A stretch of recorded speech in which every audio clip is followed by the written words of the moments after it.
Herzlich willkommen zu einer neuen Folge Viva la Movielusion Podcast. Und wir haben ja jetzt, glaube ich, schon seit Äonen, also wir haben jetzt über 130 Folgen aufgenommen und wir haben immer wieder mal ein bisschen drüber geredet und wir haben noch keine einzige Folge direkt drüber aufgenommen. Ich rede natürlich von Fraktus. Na, Schmarrn. Ich rede von Stranger Things. Ich als Corby kann natürlich nicht allein über Stranger Things reden, weil da so viele Referenzen und so viele geile Momente in der Serie drin sind. Deswegen habe ich mir Unterstützung geholt in Form von Mike. Hi Mike. Servus und Habidere. Und bevor wir zwar jetzt gleich loslegen, muss man natürlich auch sagen, jemand, der wieder mal nicht dabei ist, der uns dazu genötigt hat, dass er gesagt hat, hey, wir machen da eine riesige Folge drum. Ja. Wir machen nicht einfach nur eine Folge über die neueste Staffel, sondern wir reden mal über alles und schauen, dass wir Referenzen mitbringen. Wer weiß, wahrscheinlich hat er dem einen oder anderen Hauptdarsteller auch noch geschrieben, ob die nicht Bock haben, dass da kurz mitmachen. Ja. Und zufällig hat der Kani wieder mal keine Zeit. Aber ich glaube, wir werden das schon schaukeln, oder? Das kriegen wir schon. Und wenn es wirklich ist und es haut nicht hin, dann kriegen wir wieder Abmahnung, was so ist. Ja, eben. Ja, wir haben ja gesagt, wir reden halt über auf jeden Fall die neueste Staffel, aber es wird den einen oder anderen von euch ja geben, der vielleicht noch nichts mit Stranger Things anfangen kann. Deswegen reden wir wir machen mal so ein Mini-Recap von Staffel 1 bis 3. Sprich, für alle, die mit Stranger Things noch gar nichts anfangen können, die kann man vielleicht nur kurz so abholen, dass man mal umschreiben, in welcher Zeit es spielt und was für Referenzen es hat, bevor wir jetzt da irgendwie großartig in Spoilern kennen, weil dann haben die Leute die Chance, dass sie sich ein bisschen anspitzen lassen und können dann selbst entscheiden, ob sie sich dann endgültig spoilern lassen oder nicht. Ja, falls es überhaupt auf der Welt noch irgendjemand gibt, der die Serie nicht gesehen hat. Ach ja, ich glaube, der ein oder andere, der bis jetzt gemeint hat, das ist eine Kinderserie, hat da eventuell noch nicht reingeschaut. Du, es war sogar so, dass ich am Samstag auf einer Taufe gesessen bin von meinem Neffen und hab dann einfach mal so als Gag Stranger Things in den Raum geschmissen und auf einmal sind meine Tanten alle ganz hellhörig geworden und haben mich alle angeschaut und haben gesagt, ja freilich, haben wir die 4. schon gesehen, ist ja klar. Und dann hab ich gedacht, hä? Wow, hätte man nicht gedacht. Also aus eigenem Antrieb und die Damen sind ja doch schon ein wenig älter und die haben gesagt, sie schauen sich das gerne an, das ist super. Ja, ist ja, also voll. Allein dafür lohnt sich mal einen Monat oder 2 Netflix zum holen. Ich bin ja ein Kind der 90er und du bist ja ein Kind der 80er. Ja, im Ende, also geboren schon in die 80er, zwar von die 80er so nicht wirklich so viel mitgekriegt, aber aufgewachsen mit den Filmen aus die 80er und mit dem ganzen Feeling, was die Filme der 80er haben und das Feeling hat auch die Serie und ich sag's immer wieder gern, auch bei vielen Leuten, die dann sagen, ja, das ist Zitate-Kino, das nervt mich so viel. Stranger Things, das nimmt mich zuerst mal bei der Hand. Dann zirkt's mich zärtlich zu, dann darf ich mich auf seinen Showsofa sitzen. Oh Gott. Dann nimmt mich Stranger Things ganz zart in den Arm und wiegt mir die ganze Zeit. Und das finde ich schön. Also das ist so richtig schöner Balsam für die Seele und immer wieder schön. Das ist wirklich eine Serie fürs Herz. Also an die ganzen Perversen, die jetzt sich natürlich da was vollkommen Ekelhaftes vorstellen. Nein, der Mike möchte mit beschreiben, wenn man sich das anschaut, dann kommt man sich wieder ein bisschen vor wie ein Kind. So hat er es gemeint. Ja, nicht wirklich wie ein Kind, aber es wiegt mich, es umschmeichelt mich und es ist die Serie, die mich mag. Die Serie, ich mag nicht nur die Serie, mag nicht nur ich, sondern die Serie mag mich auch. Oh. Ja, auf jeden Fall. Also ich fühle mich da schon dann wieder so ein bisschen wie ein Kind, weil mir das so an diese ganzen großen Filme aus den 80er erinnert, die einfach ich schon als Kind immer geliebt habe. Also Zurück in die Zukunft oder ich glaube Indiana Jones war ja da auch ganz groß. Das waren für mich als Kind immer richtig geile Abenteuerfilme und Stranger Things ist in jeder Staffel ein Riesenabenteuer. Ja. Es spielt in die 80er, es geht um Gruppe Kinder, die außergewöhnliche Sachen entdecken und erleben. Da gibt's echt so viele geile Referenzen. Sie haben das so super in diese 80er mit reinbracht und wirklich in jeder Staffel schauen sie eigentlich, dass nur irgendwie uns draufsetzen. Also ich bin mir nicht mehr sicher, in welchem Jahr es beginnt, aber gefühlt mit jeder Staffel, es geht ja dann Jahr für Jahr weiter, kommt eine neue Referenz. Dann kommt da mal irgendwie eine Referenz zu Terminator. Dann kommt eine Referenz zu Ghostbusters. Und ich meine, für jemanden, der einfach nur diese Filme schon gern mag, ist es halt mal richtig cool, dass in so einer neuen Serie, die halt in der Zeit spielt, dann nochmal mitzuerleben, wie die das halt feiern. Die sitzen ja auch in irgendeiner Staffel, ich glaube in der dritten, im Kino und da läuft dann Zurück in die Zukunft. Und da habe ich mir dann gedacht, boah, leck, wie geil. ich möchte halt auch Zurück in die Zukunft im Kino sehen. Ja.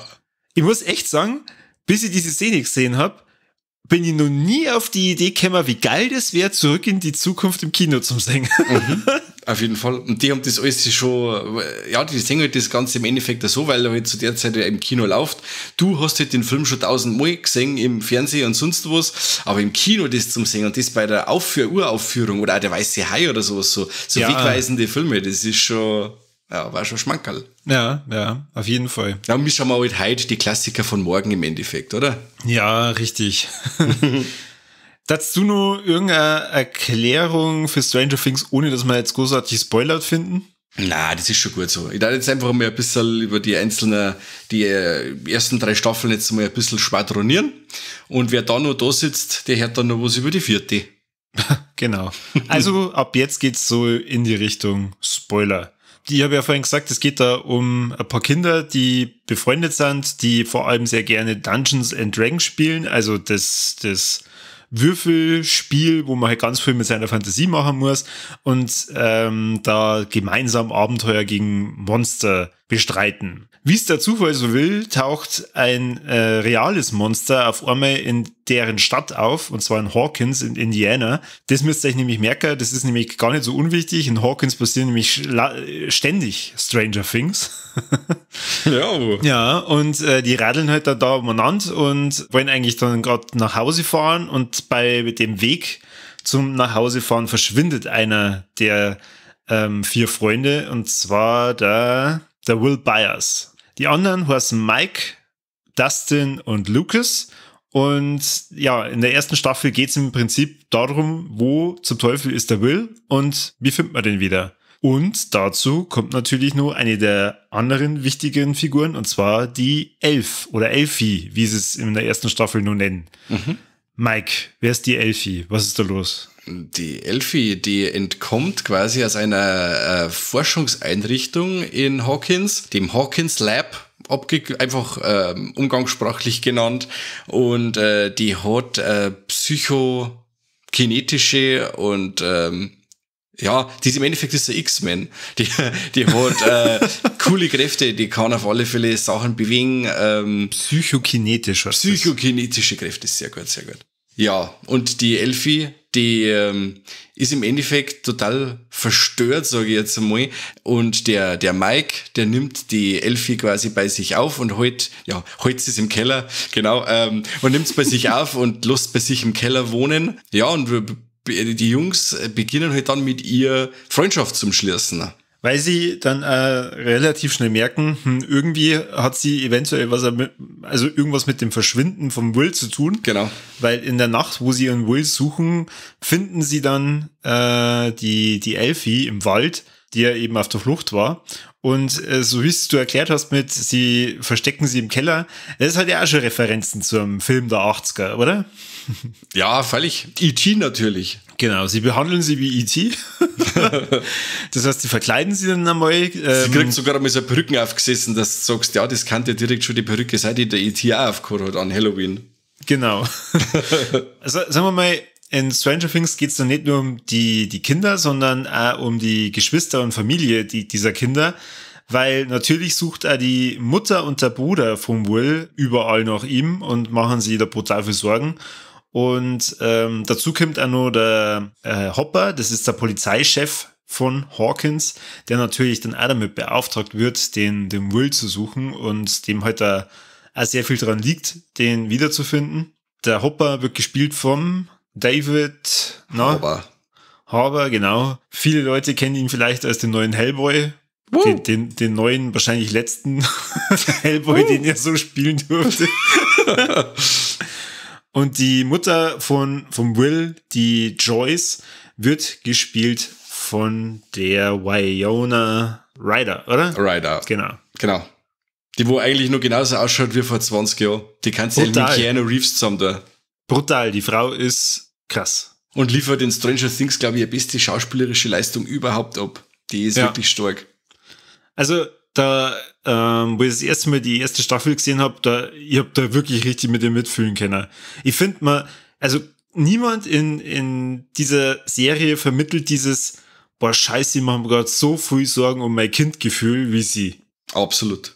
Und man muss ja wirklich sagen, die Serie ist an sich ja super gecastet. Also von die ganzen Jungschauspielern mal abgesehen oder auch von die älteren Schauspieler. Das ist wirklich alles so toll castet und die Charaktere sind so schick geschrieben, dass du wirklich da mitfieberst. Und das ist wirklich unglaublich, wie gut da die Duffer Brothers, was die dafür ein Gespür gehabt haben, wie es ans Casting und ans Schreiben von den Charaktere gegangen ist. Wenn wir vielleicht nur erwähnen sollten, weil sie ja doch auch zu den Hauptcharakteren mit dazu gehört, das ist die Schwester von Mike, die Nancy Wheeler, die und ihr Freund, der Steve. Ja, die oh Gott, das ist echt eigentlich schwierig für die erste Staffel, das zu erklären. Die Nancy versucht halt dann auch, den Will mitzufinden, hat aber gleichzeitig so ein bisschen Gewissensbisse, weil das Monster, das dann da auftaucht, eine von ihren Freundinnen tötet. Und da glaubt ja keiner, außer eben der Bruder von Will, der dann da langsam irgendwie auf die Spur kommt. Und ja, ihr merkt schon, eigentlich müsste man über die erste Staffel wahrscheinlich da eine eigene Folge drüber machen, weil es sehr verstrickt ist. Es sind sehr viele Hauptcharaktere gleich ab Staffel 1.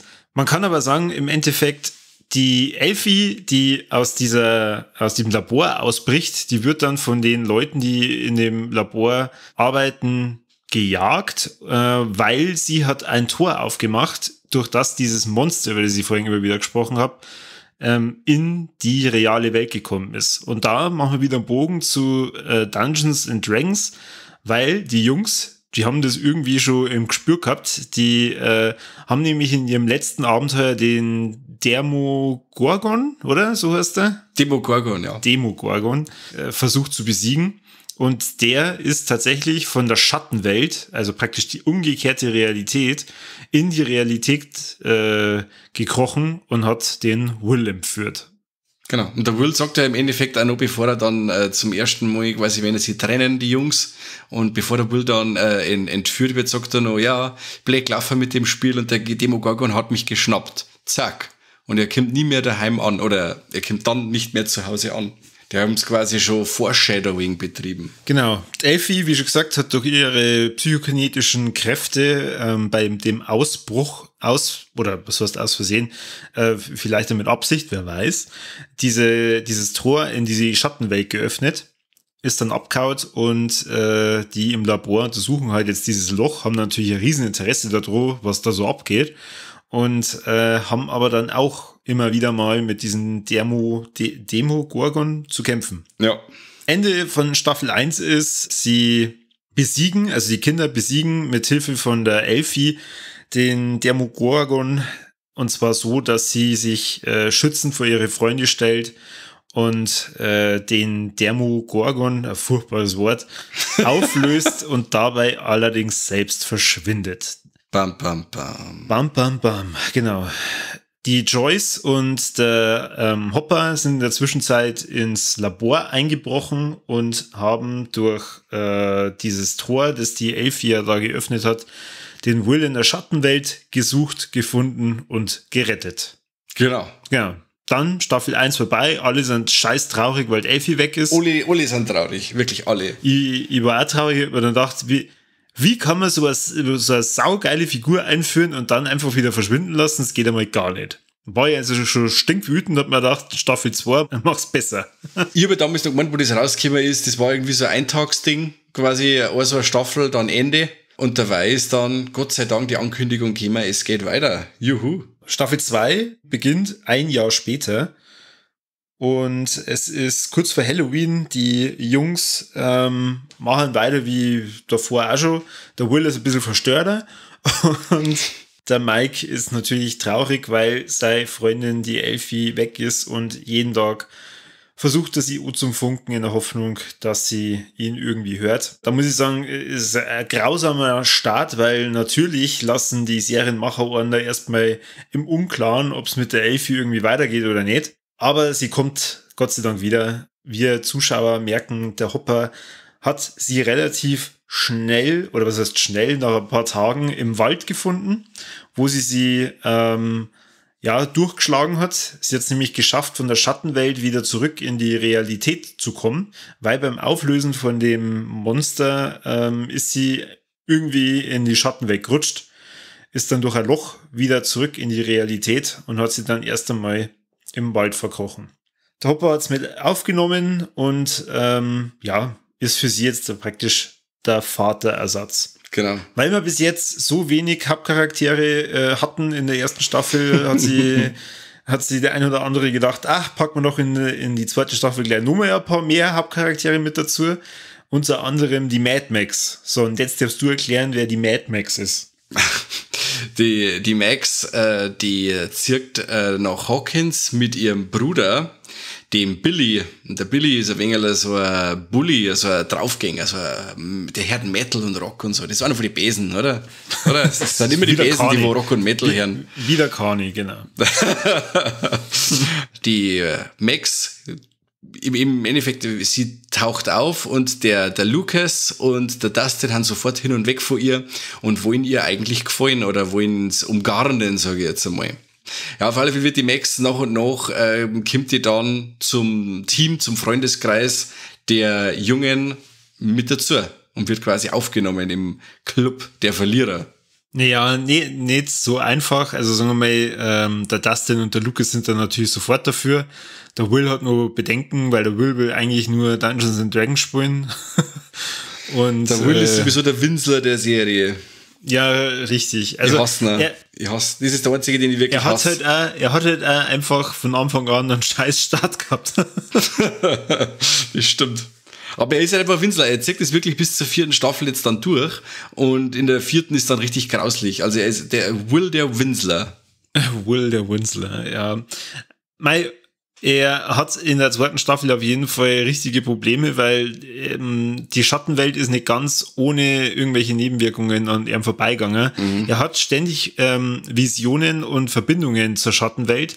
Und dieses Mal hat er nämlich Visionen von dem neuen Monster in der 2. Staffel. Und zwar dem Mind... ich bin so gut mit Namen. Wie heißt der? Mind Master? Keine Ahnung. Mind Flayer. Natürlich, wie kann ich da nicht drauf kommen? Der Mind Flayer. Ja, da kommst du doch nicht drauf. Was ist denn los mit dir? Ein riesiges Schattenmonster und da muss ich sagen, war ich gleich wieder sofort dabei. Ab der ersten Folge habe ich mir gedacht, oh geil. Sofort. Jetzt wird's interessant und das ist auch wirklich in meinen Augen ein sehr interessantes Monster, weil der besetzt dann irgendwann auch den Will. Mhm. Sprich, der benutzt ihn als Wirt und spioniert dann dadurch alle anderen aus. Genau. Jetzt weiß ich nicht, nur mal zur ersten Staffel. Ich finde, dass jede Staffel von Stranger Things ein zentrales oder ein paar zentrale Themen hat, die auf bestimmte Filme hinweisen. Im Endeffekt, ich finde, dass die erste Staffel ganz stark an Poltergeist und E.T. angelehnt ist. Mhm. Weiß ich nicht, wie es da dir geht, oder auch Firestarter vom Stephen King. Und bei der 2. Staffel ganz stark eben Gremlins und der Exorzist. Exorzist eben auch mit der Besessenheit vom Will und die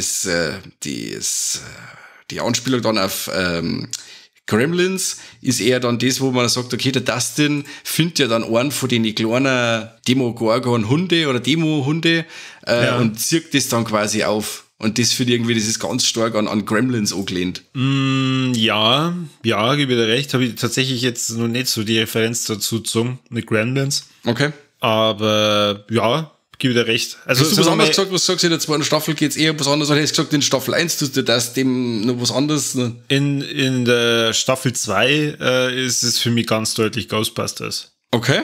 Da gibt es auch solche Hunde. Das stimmt. Verdammt. Richtig. Wie heißt es? Nicht der Große ist der Obergeist und der andere ist der Schlüsselmeister. Ja, ich weiß gar nicht, ob die Hunde einen Namen haben. Hund A und B, auf jeden Fall scheiß gruselig. Ja, nein, stimmt, freilich hast du recht. Jedenfalls, sie haben in der Staffel 2 irgendwann natürlich einen Endkampf mit dem Mindslayer dann vor sich. Das eine führt zum anderen. Sie treffen die Elfie wieder, die in der Zwischenzeit ein bisschen an, Rebellenausflug gemacht hat. Sie zerstreitet sie irgendwann mal mit dem Hopper.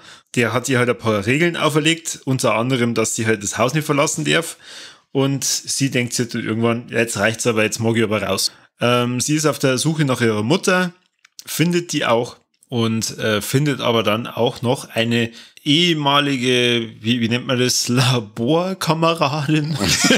Ja. Ja, und zwar ein Punker-Mädchen, das mit ihrer Punker-Gang unterwegs ist, die auch eine Nummer am Arm hat und auch psychokinetische Kräfte hat. Sie kann nämlich anderen Leuten vorgaukeln, dass irgendwelche Visionen, also die kann Visionen anderen vorgaukeln. Ja. Das ist eigentlich eine ziemlich coole Fähigkeit. Aber sie ist ein unsympathischer Arschloch. Ja. Wenn du mir jetzt wieder fragst, weil du merkst ja immer mit die, was hat mir sehr gut gefallen und was hat mir nicht gefallen, diese zweite Staffel, diese eine Folge, in der die Elfie sie da der Gang da kurzzeitig anschließt, das ist für mich das Lowlight. Die Folge nervt mich zu Tode. Das war jetzt eins von den Sachen, wo ich gesagt hätte, mag ich nicht. Ich glaube, für die Charakterentwicklung aber trotzdem eine wichtige Folge, weil sie hat dann da ein paar, ja, wie soll ich sagen, kriminelle Dinge, mit denen ihr abzirkt und oder dabei ist, kriminelle Dinge abzuziehen. Vielleicht dann nicht so ganz freiwillig, weil sagen wir mal, die beeinflussen halt da einfach ein kleines Mädel. Und da trifft sie ja dann auf ihren Papa wieder. Der Papa ist der, ja, wie soll ich sagen, der Chef im Labor, der diese Kinder, also sie heißt ja Elfie, weil auf ihrem Handgelenk ist eine 11 tätowiert. Sprich, wenn sie die 11. war, dann gab es ja davor auch schon welche. Und dieser Papa, der hat dann praktisch diese ganzen Kinder da betreut und hat mit denen Versuche gemacht, unter anderem auch mit der Elfie.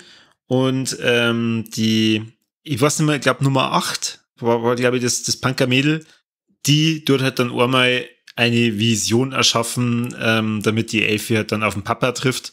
Das ist, finde ich, schon ein emotionaler Moment, weil ihr das da wirklich abkauft, dass sie das halt voll mitnimmt.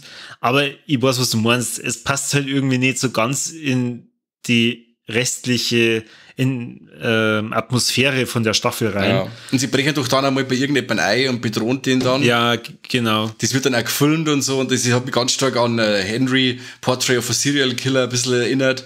Und die Charakterzeichnung von der Gang da und so, das hat mich genervt, das war blöd. Ja. Ich wollte gerade nur sagen, die zweite Staffel fängt nämlich eigentlich sau cool an, auch nur mit Videospielhalle und allem drum und dran. Und das ist auch so ein geiler Kinder-80er-Flair, also wo man sich denkt, boah, ein Traum. Und da passt halt dann diese eine Folge ja so gar nicht rein. Aber der Rest ist immer sehr stark an Halloween angelehnt, weil es eben um die Zeit um Halloween herum spielt, verfallte Kürbisse und so immer wieder mal thematisiert werden. Und da hast du recht, da ist das Lowlight von der Staffel. Nur ein Charakter, der in der Staffel eingeführt worden ist, der leider dann aus der Staffel heraus nicht weiterkommt, ist der John Austin, der Bob. Jetzt sitzen die ein oder anderen da und denken sich, okay, was ist da cool? Der Sean Austin, wer Herr der Ringe gesehen hat, der weiß, wer das ist. Der Sam ist da dabei, der Samwise Gamgee. Ah, genau. Und im Endeffekt spielt er sogar den Charakter. Und er macht dann eine ganz geile Anspielung an S, wo er sagt, er war mit in so einer Kleinstadt und so und hat dann irgendwie so seltsame Dinge erlebt und so.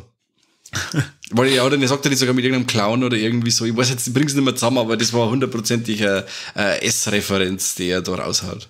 Was ja auch cool ist, dass er ja, glaube ich, der Hauptdarsteller von Stand By Me war. Na, die Goonies. Die Goonies, ja. Bei die Goonies. Genau. Habe ich noch nie gesehen. Was?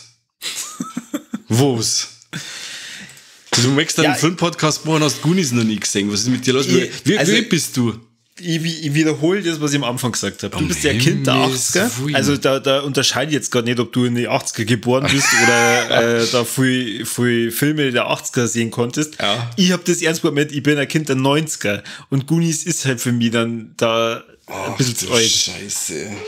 Ja, ich habe ganz spät erst so Sachen gesehen wie Alien oder wie Gremlins. Den habe ich tatsächlich erst vor ein paar Jahren gesehen, weil ich mich als Kind wegen einer Szene so dermaßen davor gefürchtet habe, dass ich mir das nie anschauen konnte. Okay. Nie. Bei mir hat es geheißen, damals, da waren wir öfters einmal bei Leuten eingeladen. Und dann hat es geheißen, ja, da fahre ich mit, das ist immer schön und Ding, und da isst man gemütlich und dann darf man immer nur Kassetten anschauen. Und zack, die haben dann irgendwas reingeschoben da, den haben wir jetzt bei der Videothek sicherheitskopiert, schaut er den an. Und dann hast du jetzt so geile Sachen gesehen, irgendwie mit 8D, Gremlins oder Ghostbusters oder Conan der Barbar oder irgendwie so. Das war immer cool. Ja, das glaube ich da auch. Bei mir hätte ich halt dafür töten können, dass ich jetzt Pokémon 1 nochmal sehe. Geil. Ja. Du bist Sau. Nein, ich muss auch ehrlich gestehen, ich habe, glaube ich, noch nie ganz E.T. gesehen. Okay. Also ich weiß nicht, wie oft ich schon angefangen habe mit dem Film. Jetzt mal eingeschlafen bin und mir dann gedacht habe, ja, irgendwann schauen wir den schon an. Aber das Ende habe ich so oft schon gesehen. Wahnsinn. Okay. Gut, aber zurück zu Stranger Things. Mike, warum ist denn das wichtig, dass ich den Sean Astin überhaupt erwähnt habe? Was macht denn der in der Staffel? Das wird ist der Leben oder Lebensgefährte oder der Freund von unserer Joyce, von der Winona Ryder. Die verbringen Zeit miteinander, die mögen sie recht gern und so. Und dann bei dem finalen Konflikt quasi dann in den Hawkins Labs, genau, Hawkins Lab, da opfert er sich quasi für die anderen, damit die alle entkommen können, und er opfert sich den Demo-Hunden im Endeffekt. Und das ist eine ganz arme Sau, weil das einer von den absoluten Sympathen ist. Ja, das stimmt. Also in der 4. Staffel jetzt dann nochmal einen Sympathen. Herr Bluser. Und der sich opfert, und das rasiert mir auch unglaublich die Eier.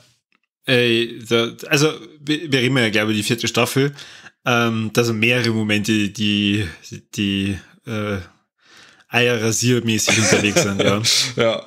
Jedenfalls, die 2. Staffel endet damit, dass die Elfie ein riesiges Tor, das eben dann da entstanden ist, oder es ist, glaube ich, nur das alte Tor, das immer größer geworden ist, dann mit ihren verstärkten Kräften langsam schließt und dann dadurch diese ganzen Demogorgon-Hunde sterben, weil sobald praktisch das Tor zur Schattenwelt geschlossen ist, haben diese Viecher einfach keine Macht mehr in der realen Welt und verreckern. Und der Mindflayer, oder? So heißt der. War eben kurz davor, dass er in die reale Welt eintritt und wird dann dadurch wieder zurück in die Schattenwelt katapultiert und muss dann dort weiter schmachten. Aber nicht lang. Nicht lang, weil die 3. Staffel steht schon in die Startlöcher und zeigt uns, dass der Mindflayer doch nur zumindest ein Stückchen in der realen Welt unterwegs war. Und zwar der Will, der war ja besessen teilweise von dem Mindflayer. Und in der 2. Staffel treiben es halt diesen Mindflayer aus ihm heraus. Und dieses Stückchen Nebel, das dann freigesetzt worden ist, ja, holt sie nach und nach lauter eklige Rattenkadaver oder sorgt dafür, dass Ratten angezogen werden, lasst sie zerplatzen und wird dann zu einer fleischigen, ekligen Monstermasse. Voll geil. Wo wir auch schon bei der beim ersten Film sind, wo ich sage, der Film orientiert sich ganz, oder die dritte Staffel orientiert sich ganz stark an The Thing vom John Carpenter mit den ganzen schleimigen Monster-Effekte oder auch The Blob. Das Remake von The Blob. Wobei, in der dritten Staffel ist mir schon öfter dieses CGI-Gedöns aufgefallen. Also, also ich finde, CGI-technisch finde ich die Serie eigentlich schon ziemlich stark. Ich sag nicht, dass die Effekte schlecht sind, aber sagen wir mal, es ist jetzt ja doch eher so, dass ich in The Thing, wenn ich an The Thing denke, dann mehr an die praktischen Effekte denke. Ja. So ist jetzt gemeint. Auf alle Fälle habe ich am Anfang von der dritten Staffel schon einen Nerdgasmus gehabt, wie sie reinschleichen in George Romero's Day of the Dead. Fand ich ja schon mega. Ja, dann erklär mal, um was geht's in der dritten? Ich habe jetzt fleißig die erste und zweite größtenteils umschrieben. Du hast bis jetzt gesagt, du hasst die Punk-Folge. Richtig. Ich weiß gerade noch, dass das ganz schön gut war mit dem Day of the Dead. Ja, gut, ich helfe dir. Pass auf, in der dritten Staffel geht's vor allem um die Mall. In Hawkins ist eine Mall eröffnet worden und da spielt sich eigentlich jetzt mittlerweile alles ab. Also die halbe Stadt ist da immer unterwegs, da gibt's lauter verschiedene Geschäfte. Der Steve, also der mittlerweile Ex-Freund von der Nancy, arbeitet da mit einer Kollegin, mit der Robin, in einem, was ist das, ein Eiscafé oder so? Oder ein Eisgeschäft. Ja. Der Dustin war auf dem Camp, kommt wieder zurück, hat eine Freundin, ist irgendwie total gut befreundet mit dem Steve und die sind einer Verschwörung auf der Spur, weil irgendwie kriegen die mit, dass irgendwelche Russen in Hawkins unterwegs sind. Die Russen haben im Keller von der Mall und machen da Ruski-Sachen. Und die wollen herausfinden, was da los ist. Genau, die machen eben auch Experimente mit dem Dimensionstor im Endeffekt. Genau. Hast jetzt aber schon sehr weit hinten eingelangt in die dritte Staffel. Okay. Die anderen schlagen sie dabei herum mit Liebesbeziehungsgedöns. Also die Max ist mittlerweile mit dem Lucas zusammen, die Elfie ist selbstverständlich mit dem Mike zusammen und haben aber da ein bisschen Probleme mit dem Hopper, weil dem gefällt es überhaupt nicht, dass der Mike jeden Tag mit der Elfie zusammenhängen muss. Und sagen wir mal, das fand ich zum Beispiel ein bisschen blöd, dieses Beziehungs hin und her und jetzt muss ich hier den bösen Papa spielen und jetzt darf der eine nicht mehr mit ihr umeinander schmusen oder was weiß ich. Dabei finden sie heraus, dass sie der Bruder von der Max, der Billy, komisch benimmt und dass der irgendwie von irgendwas besessen ist. Und zwar von der Schleimbatzenmasse vom Mindflayer. Der Mindflayer hat nämlich herausgefunden, wie er Leute manipulieren kann. Und zwar so manipulieren kann, dass er wirklich den Geist von denen besetzt. Und besetzt gefühlt die halbe Stadt, oder? Ja, das geht hier. Genau. Sagen wir mal, die Kinder müssen halt dann gegen den Mindflayer in dieses Mal nicht Rauchgestalt oder Nebelgestalt kämpfen, sondern in fleischgewordener Gestalt. Und das ist natürlich um einiges herausfordernder wie in der Staffel 2. Vor allem, weil eben dieser Schleim und Fleischbatzen in der realen Welt umeinander kraxelt und sie da fröhlich durchfrisst. Also da gab es ja ein paar Szenen, gerade in dem Krankenhaus, habe ich mir echt gedacht, alter Falter, das ist definitiv keine Kinderserie mehr. Nein, es steigert sich auf alle Fälle. Actiontechnisch und auch gewalttechnisch wird es immer mehr. Wir haben doch dann auch den Russen dabei, der da einen auf Terminator macht und da sauber aufräumt.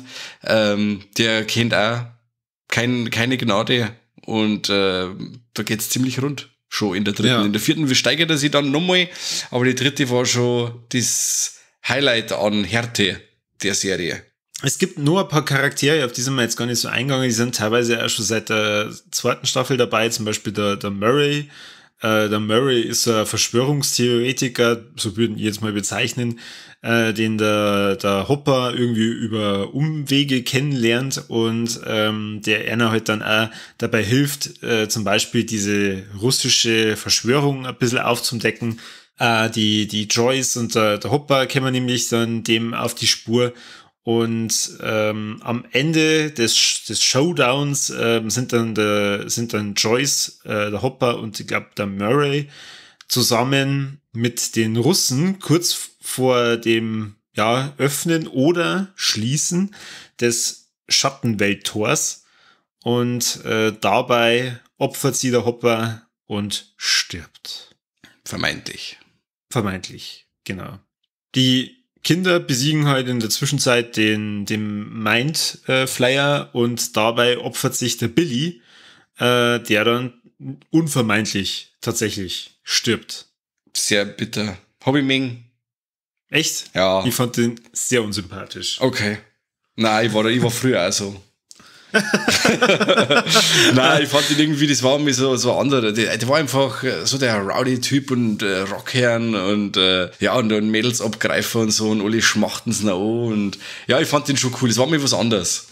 Weil er doch einfach charaktertechnisch aus der Rolle fällt in der Serie und fand ich cool. Oder auch den Russen, der dabei ist, der Dr. Alexei, der wo nur Russisch spricht. Mhm. Den fand ich auch sehr cool. Das ist auch sehr traurig, dass der dann stirbt. Das fand ich auch sehr blöd. Kack-russischer Terminator. Ja, es ist ich finde in der 3. Staffel irgendwie so vorgekommen, okay, wir haben jetzt den und den zwar eingeführt, aber eigentlich wollen wir uns so lang gar nicht mit denen beschäftigen, also lassen wir die mal verrecken.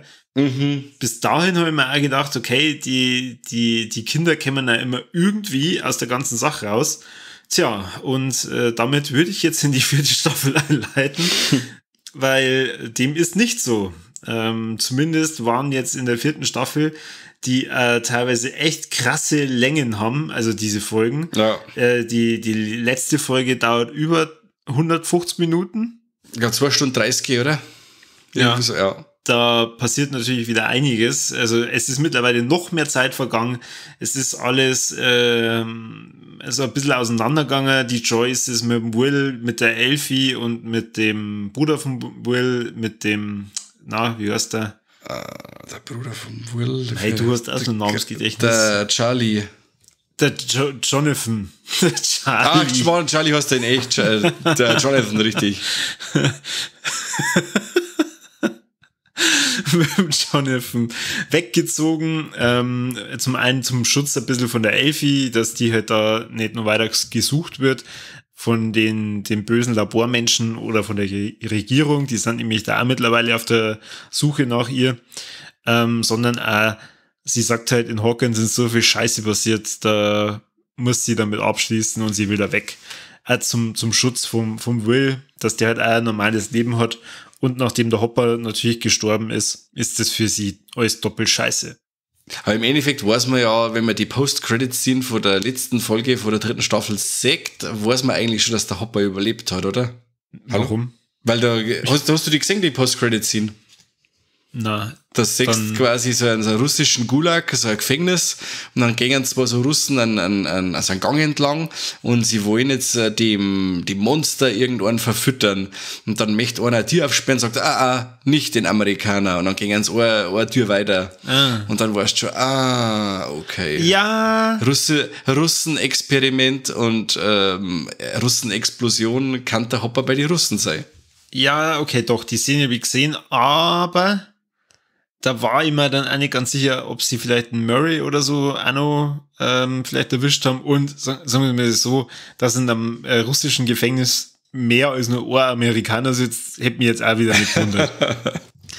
Da habe ich mal tatsächlich, so traurig ich es gefunden habe, weil ich den Hopper sehr, sehr gern mag, habe ich mir gedacht, es ist schon mutig. Also jetzt trauen sie sich ja dann doch einmal was, dass sie einen von den richtigen Hauptdarsteller rausnehmen. Ja.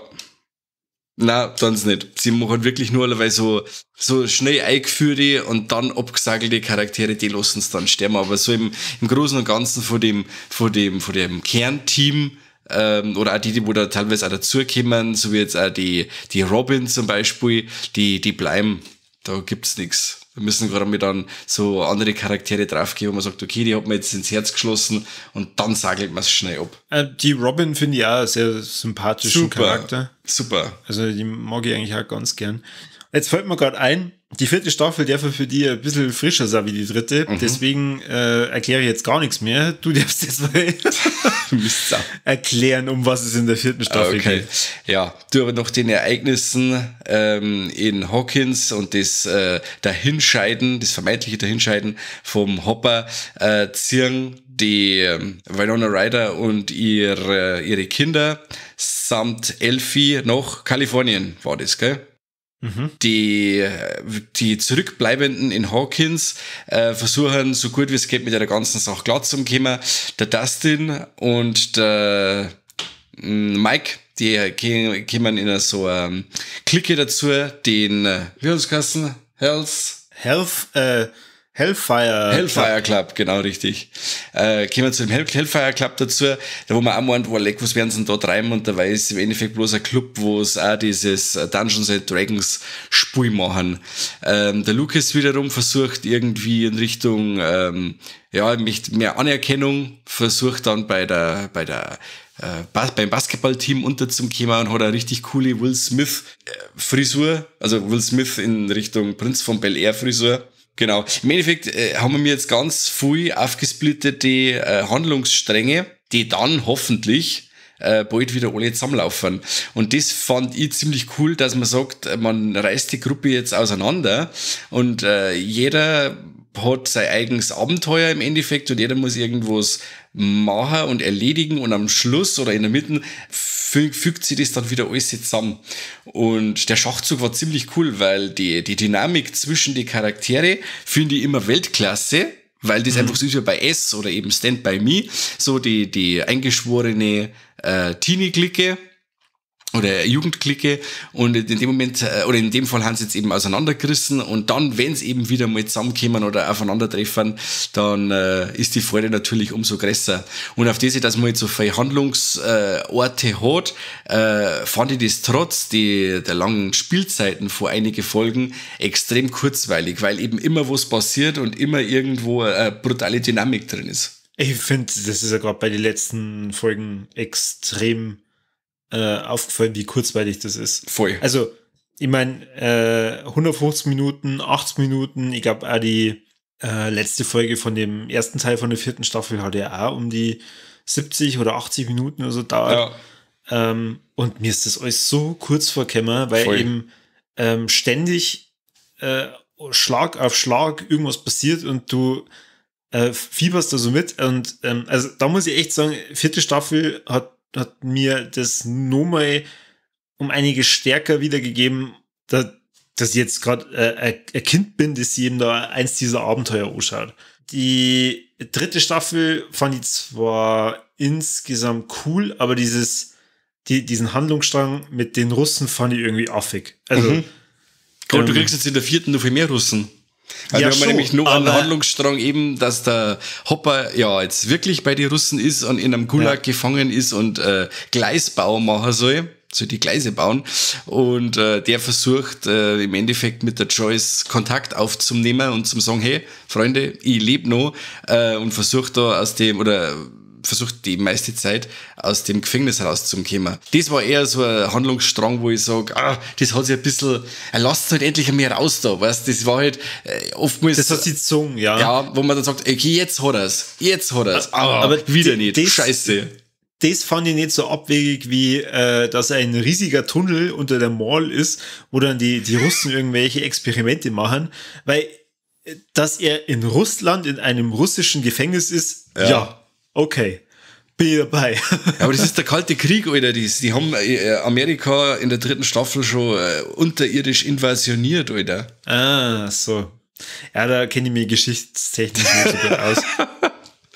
Ja, das ist ja im Endeffekt, das werden ja so Sachen aufgegriffen, eben das mit dem Kalten Krieg oder die Angst da in der Zeit vor die Russen und so Geschichten und wo jetzt im Endeffekt in der 4. Staffel die Satanic Panic aufgegriffen wird, wo in die 80er die Leute alle Angst gehabt haben vor Satanisten und so Geschichten, wo dann so Serienkiller umgegangen sind, wie der Richard Ramirez, der Nightstalker und so, und alle haben sie irgendwie Angst gehabt, eben auch vor Metal und was weiß ich, und das war aber ziemlich cool, dass das da mit einfließen haben lassen. Ja. Und apropos Metal, da kommt dann ein ziemlich cooler neuer Charakter dazu, und zwar ist es der Eddie, der Chef vom Hellfire Club, und das ist mein absoluter Favorit gewesen in der Staffel, den fand ich super. Den fand ich auch top. Also am Anfang habe ich mir gedacht, ja, für jetzt wieder ein neuer Charakter ein. Und natürlich ist der irgendwie mit den Kindern da im gleichen Club, wobei der 1000-mal älter ausschaut wie alle anderen und dann auch Drogen verkauft. Ist jetzt das soll jetzt das andere Arschlochseite, wo jetzt der letzte Mal gestorben ist, oder Billy, was gesagt, ist das ein Depp wie der Billy? Sag ich, weiß nicht. Es kann schon sein, dass der in die Richtung geht. Weil meistens sind die wo Metal hören, haben halt meistens die Besen. Aber in dem Fall war er eigentlich einfach der coolste. Cool ist also sein Name im Endeffekt, Eddie, entweder Eddie Van Halen oder das Zombie-Maskottchen von Iron Maiden heißt ja auch Eddie. Zum Beispiel, ein Beispiel. Ja, erklär mir, was mit dem Eddie passiert. Der Eddie, der wird des Mordes bezichtigt an einem Mädel. War das Chrissy, kann ich sagen? Keine Ahnung. Ich glaube, das ist die Opfer Chrissy Nummer war. 1, da die es nennen. Was? Opfer Nummer 1. Opfer Nummer 1. Die möchte bei ihm einen Stoff kaufen. Aber die Chrissy, ich nenne es jetzt einfach Chrissy, weil ich glaube, dass sie wirklich so geheißen hat. Die Chrissy wird verfolgt oder fühlt sich verfolgt und hat Halluzinationen und versucht hat vor, das mit den Drogen zu unterdrücken. Das ist gerade ein ganz blöder Zeitpunkt, wie sie drauf geht, weil das im Camper ist vom Eddie und seinem Onkel. Im Endeffekt, also wenn da jetzt in der Serie jemand drauf geht, der diese Visionen hat, dann wird ihm quasi alle Arme austraut und man bliert aus die Augen und kriegt dann am Schluss noch das Knackbrocher und die Dame scheidet dahin und jeder meint, der Eddie war's, der Sündenbock. Erstens hört er Metal, zweitens ist er ein Satanist mit seinem Hellfire Club Shirt, der muss das gewesen sein. Ja, richtig. Und die fleißigen Bürger von Hawkins glauben das natürlich auch sofort und verfolgen ihn. Ja. Der Eddie hat eigentlich dann nur noch ein paar Freunde, und zwar natürlich unsere Kids. Er versteckt sie und der Dustin und Co. versuchen ihm halt da zu helfen und versuchen auch das Rätsel herauszubekommen, warum jetzt da die anderen oder warum die Chrissy stirbt, beziehungsweise ich habe ja gesagt, Opfer Nummer 1, es sterben auf die gleiche Art und Weise noch 2 Leute und sie vermuten schon, dass das eventuell wieder was mit der Schattenwelt zu tun hat. Und natürlich haben sie recht. Und dieses Mal ist es nicht ein Mindflayer oder ein Dermogorgon, sondern es ist dieses Mal der Vecna. Genau. Und der Vecna ist einmal einer aus der Schattenwelt, der tatsächlich auch menschenähnliche Züge annimmt. Genau, und interagiert mit den Kids und redet auch mit einer und so. Ich weiß nicht, wie es dir gegangen hat, aber ich fand, dass die Staffel filmtechnisch ganz stark angelehnt war an Nightmare on Elm Street. Das war einer von die ersten Kills quasi von der Chrissy. Das war auch ganz stark an Nightmare irgendwie angelehnt, meiner Meinung nach, wo es dann quasi so über die Wand da raufgezogen wird und da an der Decke hängt. Da habe ich schon gedacht, jetzt das ist ganz stark, erinnert das an Freddy. Und dann auch, dass der Eddie dann verfolgt wird. Das ist ja in Nightmare 1 auch so, dass der Freund von dem Mädel, das da dahin scheidet und an der Decke dahin geschleift wird, dann auch des Mordes bezichtigt wird. Und natürlich also wo dann die Markierten, die Halluzinationen haben, spezielle Geheimnisse immer vorgehalten werden oder die Leute, die ein schlechtes Gewissen haben, denen werden die Sachen vorgehalten und das Böse versucht quasi die Kids psychisch in den Tod zu treiben. Und das fand ich schon stark an S angelehnt. Und auch mal in einer Szene haben wir dann auch mal explodierende Luftballons, da Blut drin ist und so. Das ist dann schon hübsch eindeutig gewesen für mich. Der Vecna sucht sie nämlich lauter Opfer, die Depressionen haben. Und eine, die jetzt mittlerweile starke Depressionen hat, weil ihr Bruder, der Billy, gestorben ist in der letzten Staffel, ist die Max. Und ich glaube, das ist die 4. Folge, wo so ein bisschen der Showdown dann kommt, wo Max dann eigentlich kurz davor ist, dass sie vom Vecna umgebracht wird. Ja. Also es ist selten, dass ich von einer Serie oder von einem Film so dermaßen gepackt werde, dass ich sogar schwitze. Aber da war es der Fall. Ich habe mir dann einfach nur die ganze Zeit gedacht, boah, nein, bitte nicht, bitte nicht, bitte nicht, bitte nicht. Ich war da fest davon überzeugt, dass die drauf geht. Ich meine, jetzt ziehen sie es durch. Jetzt, es ist schon so die Einführung gewesen mit, man sagt da noch in Flashbacks so von früher und mit dem Bruder und mit den anderen Kids und so. Ich meine, jetzt ziehen sie es durch. Jetzt halten sie da als Zuschauer nochmal so richtig einen hier und sagen, hey, so schön was mit der Max, und dann scheidet sie dahin. Ja, nein, da scheidet sie nicht dahin, weil die anderen finden heraus, dass sie gerettet werden kann, oder sie haben eine Theorie, dass sie gerettet werden kann, wenn sie zu einer schönen Erinnerung wieder zurücklaufen kann. Und dazu gehört vielleicht auch Musik. Und die Max hört die ganze Zeit Kate Bush mit Running Up That Hill.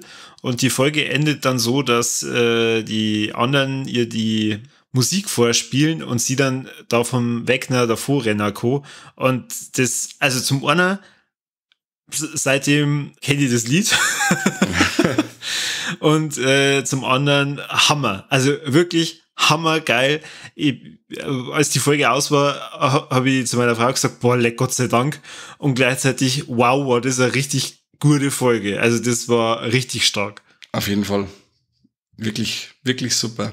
Gerade im Gegenzug, wir haben ja halt von unserer eigentlichen Hauptcharakterin, der Elfie, von der sehen wir eigentlich nicht viel an Action, weil sie ja ihre Kräfte verloren hat. Durch das, dass im dritten Teil der Hopper den Ding geschlossen hat, den Übergang in die andere Dimension, kann die Elfie nimmer, das heißt, zaubern sagt man nicht, sie kann ihre Kräfte nicht mehr hernehmen. Und sie hat's da drüben in Kalifornien auch nicht leicht. Und das hat mich auch ein wenig genervt, muss ich sagen. Vor allem, sie stellt sich schon gescheit als Hopperl hin, muss man auch sagen, im Endeffekt. Dann, wenn es dann versucht, für alle Leute ihre Kräfte herzunehmen und so, und bringt halt dann nichts auf drei und alle lachen's aus, haben wir auch gedacht, reißt hier mal ein kleines bisschen zusammen. Okay.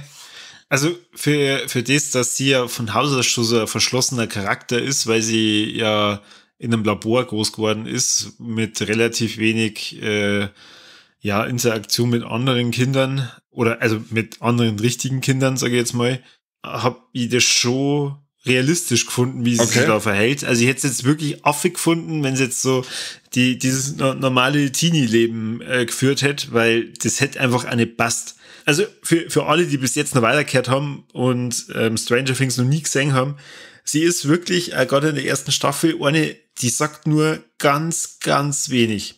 Also gleich am Anfang von den ersten Folgen habe ich gedacht, sie kann nicht mehr sagen, außer das Wort Nein. Sie reden am Anfang auf sie ein und da sagt es noch gar nichts. Und irgendwann stellen sie ihr halt dann eine Frage und dann kommt immer nur so, nein, nein.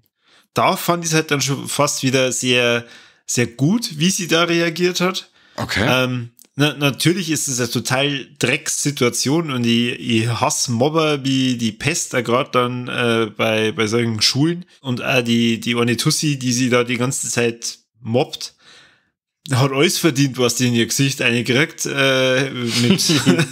mit Referenz, was die Elfie dann ins Gesicht einhaut.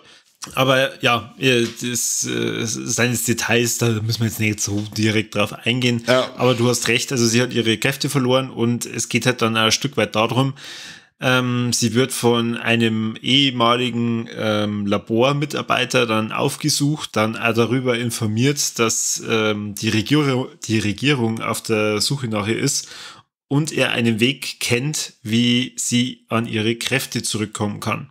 Jo, und weil man da nicht ganz so viele Optionen dann hat in dem Moment, sagt die Elfie dann, okay, vielleicht mehr oder weniger freiwillig, komm ich mit und schauen wir das Ganze mal an und trifft da wieder auf den Papa. Mhm, genau, das Arschloch. Das Arschloch. Da, wo ich eigentlich gedacht habe, Gott sei Dank, dass der weiter ist. Ja. Aber man hat ja sein Ableben in der ersten Staffel quasi nicht direkt gesehen, oder? Man hat gesehen, dass der Demogorgon auf einem hingesprungen ist und so. Man hat jetzt das nicht so gesehen.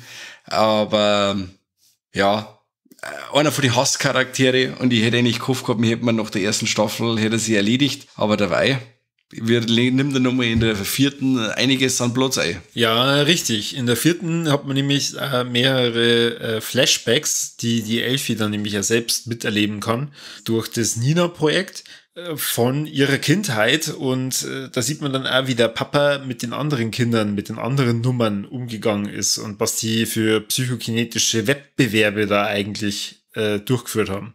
Die Elfie ist da, als sie ein kleines Mädel war, immer wieder von dem Henry, das einer von den Betreuern war, von dem Labor, ja, so ein bisschen unter die Fittiche genommen worden. Der hat ihr ab und zu mal ein paar Tipps gegeben, wie es halt sie verhalten soll oder wie es mit ihren Kräften umgehen soll. Sie merkt dann auch, wie der von anderen Labormitarbeitern dann misshandelt worden ist, oder? Kann man das so nennen? Ja, verprügelt. Verprügelt worden ist und möchte ihm halt dann auch helfen, weil ja die Elfie an und für sich eine gute ist. Tja, leider hilft sie da nicht unbedingt dem Richtigen. Mike, warum? Ja, weil derjenige, der Nummer 1 war und der so stark geworden ist, dass er der Brenner in den Nacken Implantat rein hat, das seine Kräfte hemmt. Er sagt quasi zur Elfie, er kann nicht fliehen mit ihr, weil er hat den Tracker drin im Hals. Sie müssen doch den rausnehmen. Und sie tut das dann, sie nimmt den Tracker raus und macht ihn kaputt und setzt somit seine Kräfte wieder frei. Gerade, dass der Henry nicht so nett ist oder seine Kräfte für das Gute einsetzt, merkt sie dann zu spät und der metzelt quasi dann die ganzen anderen Probandenkinder nieder. Genau. Und möchte dann sie am Schluss auch noch killen. Aber sie setzt sich zur Wehr und löst ihn im Endeffekt auf und schmeißt ihn in die andere Dimension und macht so quasi den ersten Dimensionsriss auf und verbannt ihn in die andere Welt. Und da sehen wir dann, dass aus ihm dann der Vecna wird. Er ist praktisch der Bösewicht in der 4. Staffel, der die anderen Opfer, über die wir vorhin gesprochen haben, getötet hat und auch die Max töten wollte. Genau. Das finden nämlich auch in der Zwischenzeit die anderen raus in Hawkins.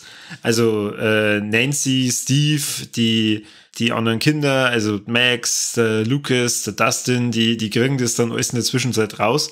Und der Eddie ist mit dabei und die machen einen Ausflug durch die Tore, die in Hawkins nämlich da in der Gegend waren, wo die Opfer gestorben sind. Und sie machen einen Ausflug in die Schattenwelt, treffen dann da auf den Vecna, oder? Mhm. Und machen sie dann für das Staffelfinale bereit, ihn zu töten. Genau. Was ich auch noch sehr cool fand, dass der Vater vom Vecna, das ist der Robert Englund. Das ist die Szene, fand ich sehr geil. Das geht schon mal los. Der Robert Englund, der spielt den Victor Creel. Und also wer Robert Englund nicht kennt, also das ist der Freddy Krüger aus den Nightmare on Elm Street Filme. Und sie wollen den quasi interviewen, die Robin und die Gott, wie heißt's? Nancy. Und da gibt's eine ganz coole Hommage an Hannibal oder Schweigen der Lämmer, wenn es den Gang entlang gingen mit den ganzen Psychopathen. Und der Robert Englund dann da sitzt und mit seiner rechten Hand noch Kratzer reinmacht in den Tisch. Ah ja, das ist er, der Freddy. Quasi, wenn die Staffel ist ja schon ganz stark an Nightmare on Elm Street angelegt und da noch ein Cameo drin vom Robert Englund, fand ich sehr cool. Habe ich nicht gewusst. Hast du nicht gewusst? Nein, haben wir wieder mal was gelernt. Nicht okay. Schlecht, Mike. Da schau her. Da schau her. Genau. Wir haben eigentlich jetzt im Endeffekt schon sehr viel erzählt, was eben in der 4. Staffel dann passiert. Es endet auch dann damit im großen Finale, dass dann die Elfie, die ihre Kräfte wieder erlangt hat, weil sie hat ja diese ganzen Flashbacks dann gesehen, weißt du jetzt auch, dass sie gar nicht diejenige war, die die ganzen Probleme verursacht hat, sondern dass das ja eigentlich der Henry war, der Vecna, und sie ja dafür gesagt hat, dass ja die anderen in dem Labor, unter anderem der Papa, verschont worden sind, weil sie den ja zerstört hat, und kriegt dann dadurch ihr Selbstbewusstsein, die Kräfte wieder zurück und kämpft dann zum Schluss in der Schattenwelt über Gedanken, also, oder wie nennt man das? Sie hat es Huckepack genannt. Huckepack, genau.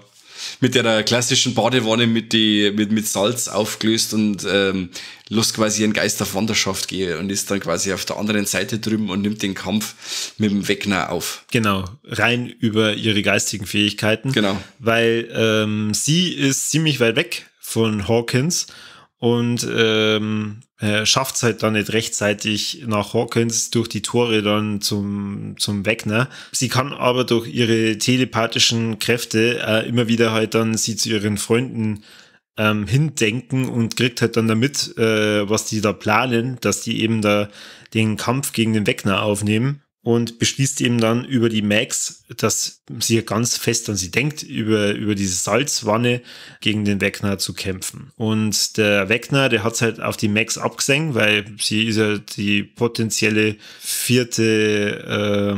Opferdame. Nämlich, was passiert, wenn er sein 4. Opfer getötet hat? Dann wird aus der anderen Welt und unserer Welt eins. Quasi die andere Welt kommt zu uns rüber, schwappt rüber. Das möchte der Vecna. Der hat quasi die Kräfte oder die Lebensenergie rausgezogen über die Jahre und hat sie gestärkt. Und jetzt versucht er den finalen Schlag, um die andere Seite auf unsere Welt loszulassen. Bam. Genau, bam.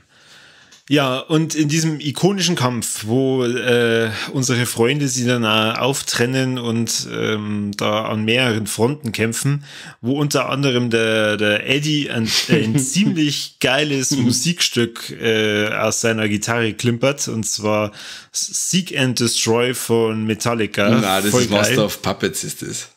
Na. Na. Na. Ja. Na. Oh, be your master. Hä? Echt? Ich war felsenfest überzeugt, das war Seek and Destroy. Ich hab zuerst gemeint, das war Ding, ich hab zu meiner Frau schon gesagt, hey, Shahid Spence, was hab ich gesagt, der Ride the Lightning. Aber nein, das war nicht Ride the Lightning, das war Master of Puppets. Oh, scheiße. Also in meiner Version von Stranger Things ist Seek and Destroy gelaufen, bei der von Mike Master of Puppets. Oh, ich schäme mich gerade. Nein, brauchst du nicht, dann schneiden wir es nicht raus. Ist doch wurscht, mach weiter mit, spielt der Eddie Master of Puppets von Metallica und fertig. Genau, spielt der Eddie Master of Puppets von Metallica und fertig. Da waren wir alle ziemlich beeindruckt, dass er das gespielt hat. Vor allem, warum er nicht Seek and Destroy spielt. Das habe ich nicht verstanden. Oder Creeping Death hätte auch gut passt. Ja. Oder Nothing Else Matters. Dann war wie bist du in mein Haus live? Da war kein einziger von diesen Flugdämonen zu ihm hin. Aber das war wirklich saugeil, die Szene. Das war wirklich das fleischgewordene Musikvideo. Das hat so geil passt. Der fette Sound und dann die Blitze dazu oder überhaupt das atmosphärische Setting von der anderen Welt. Und Weltklasse. Hat echt saugeil passt. Ja, leider opfert sie dann der Eddie und stirbt dann auch in diesem Endkampf. Mhm. Sehr traurig, weil der über die ganze Staffel hinweg dann doch irgendwie immer sympathischer geworden ist. Voll. Und die Elfie schafft's nicht ganz, ohne dass die Max verletzt wird, den Vecna zu besiegen oder aufzuhalten, weil er hat doch die Chance, dass er dann sehr nah an die Max rankommt, zertrümmert auch ihre Arme, ihre Beine, macht's blind und lässt sie aus den Augen bluten, genauso dass sie blind ist. Und es gibt dann eine Szene, wo sie stirbt, und wo es dann so ausschaut, als wenn die Elfie dafür sorgt, dass sie dann vielleicht dann doch wieder zurück zu den Lebenden kommt, und das ist echt also für mich zumindest sehr krass gewesen. Ich habe ja vorhin gesagt, die 4. Folge fand ich richtig stark, wo die Max da davor gelaufen ist, und ich finde, das kommt halt ihrem Charakter nicht zugute, dass man sie da so einen grausamen Tod sterben lässt. Ja. Ich habe leise in mich eingeworden, ich sag's, wie es ist. Okay. Ich war sehr traurig. Ja, dann ging es nicht mit mir so, das ist ja schon mal gut. So gerade passt, weil ich hab Wischaft gehängt haben und hab mich keiner Warner gesehen, weil ich mit dem Rücken zur Couch gestanden bin, ich sag, genau, passt. Also, und auf der anderen Seite, der Welt hätte ich fast gesagt, da kämpft der Hopper immer noch gegen die Russen und gegen eine Anzahl an Demogorgons und Demo-Hunde. Durch seine Vorkenntnisse der ersten Staffel weiß er, dass der Demogorgon gegen Feuer allergisch ist oder Angst vor Feuer und versucht mit den anderen Russen und mit Winona Ryder, die er quasi jetzt endlich gefunden hat, die zum Bekämpfen. Und das fand ich sehr cool. War wirklich eine coole Szene. Oder, ich weiß nicht, ob dir das aufgefallen ist, wenn du so jung bist, hast du Conan der Barbar schon mal gesehen? Na. Ich habe mir in der letzten Szene aufgefallen, wenn er in der Arena steht mit dem Demogorgon, da sieht man ein Schwert am Boden liegen und das ist das Schwert von Conan. Und dann nimmt er es noch und dann macht er noch die Pose vom Poster von Conan der Zerstörer und macht den Demogorgon dann so richtig fertig. Das fand ich mega. Und das vor allem dann auch mit dem originalen Conan-Schwert. Sehr cool. Ich fand's krass, wie viel er da abgenommen hat. In Russland. Voll krass, ja. Das ist heftig. Vor allem, ich hab noch nie so gern mengen, weil ich mir gedacht habe, hey, der ist wie ich. Der hat einfach ein Ampidro und ist so ein 0815-Typ, weißt du? Und jetzt schaut er wieder aus. Jetzt ist der auch noch mager. Das muss ich dann auch mager werden. Vor allem, sie zeigen gleich am Anfang von der Staffel ja nur mal so ein bisschen Rückblick vom Ende von der dritten und da ist er richtig Swammerl. Voll geil, wenn der Kessel dabei raushängt. Hat einen Schnitt und auf einmal hat der kein einziges Gramm Fett mehr am Leib. Ja, und apropos Schnitte, er zieht dann einmal sein T-Shirt aus und dann sieht man, was soll die über das Jahr, das er jetzt weg war, mit ihm gemacht haben und hat den ganzen Körper verunstaltet und mit Schnitte übersät und wahrscheinlich auch auspeitscht worden oder so und das schaut schon krass aus. Er hat schon einiges mitmachen müssen. Ja.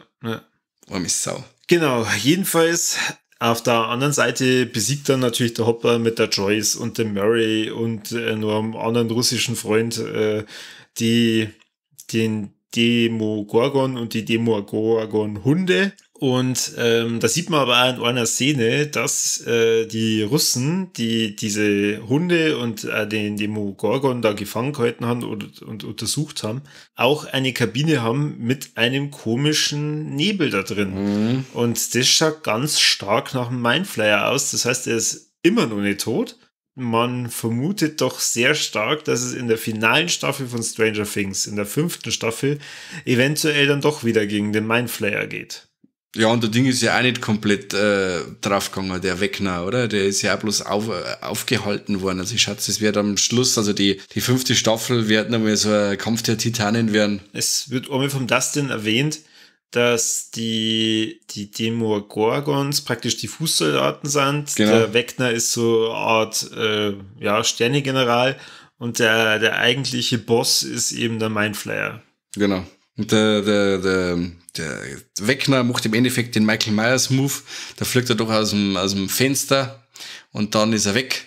Also man weiß, er hat jetzt nicht sichtbar aufgelöst und ich gehe mal fest davon aus, dass am Schluss von der 5. oder im Laufe der 5. nochmal so einen richtigen Showdown geben wird zwischen die ganzen Besen und unsere Kids. Genau, und der Showdown wird auf jeden Fall aber in Hawkins stattfinden, weil ihr habt vorhin ja gesagt, dass die Max kurzzeitig auch tot war. Sprich, der Wegner hat genau das erfüllt, was er haben wollte und das 4. Opfer ist gefunden. Auf einmal tut sich das Tor auf und zerstört die Hälfte von Hawkins, weil durch ein Kreuzschnitt, würde ich jetzt mal sagen, die Stadt gevierteilt wird und einige eben dann aus dem Ort flüchten bzw. abhauen und nicht mehr ganz so viel dann dort sind. Aber natürlich kommen zu der 5. Staffel für den Showdown alle wieder zurück. Der Hopper, die Elfie, der Mike, die anderen Kids und auch die Joyce. Und sie stehen dann am Ende der 4. Staffel auf einer Wiese, sehen auf das niederzerschmetterte Hawkins und sehen, wie eine sehr große Nebelwand sich hervortut. Und ich behaupte, dass ich da den Mindflayer kurz mal gesehen habe. Ja, die Behauptung ist gar nicht so verkehrt. Ja, genau. Genau, es ist im Endeffekt ein riesiger Riss in die andere Welt. Und da kann jetzt im Endeffekt alles passieren. Die Max hat durch irgendwelche Umstände überlebt. Man sieht nämlich in der Szene, wo dann die Elfie versucht, sie wieder zum Leben zu erwecken, einen Schnitt und 2 Tage später eben ein Lucas mit seiner Schwester bei der Max im Krankenhaus sitzen. Tja, man lässt nur ein bisschen offen, wie viel Spielraum da die Elfie dabei gehabt hat, sie wieder zurückzuholen. Aber scheinbar lebt die Max noch. Allerdings ist die Frage, in welchem Zustand. Jetzt weiß ich nicht, kann man schon irgendwann sagen oder hat schon irgendwas geheißen, wann die 5. kommen wird? Oder 2024. Oh Mann, das ist ja ewig. Naja, es sind nur 1,5 Jahre. Ja, ich meine, du sagst jetzt an Halloween oder so, dann hätte ich gesagt, ja, das ist ein guter Schnitt. Na. Verdammt, also, 2024. Man muss ja sagen, je weiter fortgeschritten die Serie ist, umso mehr sieht man, wie das Budget wächst und wächst.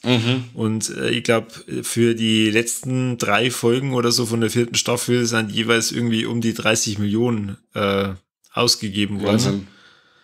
Man sieht aber auch, wie unsere Hauptcharaktere wachsen und wachsen. Also jetzt sind wir schon ganz weit weg von die Kids aus der 1. Staffel. Also wir haben jetzt schon Heranwachsende. Ja, klar. Ich meine, das ist ja immer das Problem, das man hat, wenn man mit Kinderdarstellern halt dann so eine Serie dann vorantreibt. Also in der 1. und 2. Staffel, da merkt man noch nicht so richtig den Unterschied. Aber gerade die 3. Staffel war schon ein Riesensprung und jetzt die 4. Ja, sie sind eigentlich keine Kinder mehr. Also eigentlich das nicht. Braucht keiner verzeihen. Umso cooler natürlich, dass es immer nur die gleichen Darsteller sind. Auf jeden Fall. Aber umso schwieriger halt dann auch, das nur weiterführen zu lassen. Also ganz am Anfang hieß es ja mal, sie wollen nicht mehr wie 4 Staffeln machen. Eben genau aus diesen Gründen. Und dann, glaube ich, war ja der erste Verzug, der dann da war, glaube ich, auch die Pandemie. Aber ich bin mir jetzt nicht ganz sicher. Kann gut sein. Genau. Jetzt haben wir über eine Stunde über Stranger Things gelabert. Wir haben ja eventuell uns da ein bisschen zu viel vorgenommen mit der Zusammenfassung, so halbscharig von den ersten 3 Staffeln. Aber ich hoffe, wir haben ja dem einen oder anderen da draußen Bock gemacht auf die Serie. Wir können es auf jeden Fall sehr empfehlen. Und wir können ja jetzt nicht über eine Stunde über Stranger Things reden, ohne dass wir natürlich sagen, was hat uns gefallen und was hat uns nicht gefallen. Mike.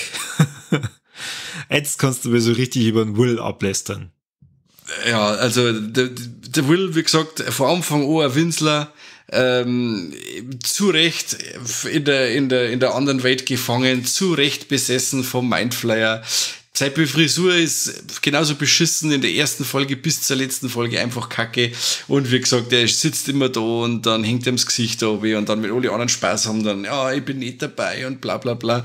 Der Will ist nix, nein. Und wie gesagt, und die eine Folge mit die Street Kids da, die da einen auf Gangster X-Men machen, das hat mir auch nicht gefallen. Okay. Aber sonst hat mir alles gefallen. Alles. Und da gibt es halt bestimmt die so Kleinigkeiten, die noch herausstechen, wie die Einwohner von Hawkins, die sie dem Mindflayer in der 3. Staffel quasi zum Transformieren anbieten, die dann zum Schlätz werden, die der Mindflayer in sich aufnimmt, fand ich super. Den verkappten Russen-Terminator fand ich sehr cool. Ja, in der neuen Staffel, wie gesagt, das Konzert vom Eddie war super mit Master of Puppets. Ein richtiger Magic-Moment für die Serie. Der Robert Englund-Auftritt war super. Also die Serie strotzt nur so von geile Ideen und bringt wirklich authentisches 80er-Feeling und ich liebe sie. Wer von den Duffer Brothers vielleicht noch mal was sagen möchte, das hau ich jetzt gerade noch schnell rein. Ich hab mir den Film The Hidden angeschaut. Ich glaube, der heißt noch im deutschen Zusatz Das Böse in dir oder so. Mit einem von den Sasgards. Den fand ich super. Also den kennt fast keiner, den glaube ich gibt's ja bei uns nur auf DVD. Und der Film hat auch eine richtig coole Story und dann einen Twist ab der Mitte, der da richtig die Schuhe auszieht. Und dann sagst du, ja, die 2 Typen, die Duffer Brothers, die haben's drauf.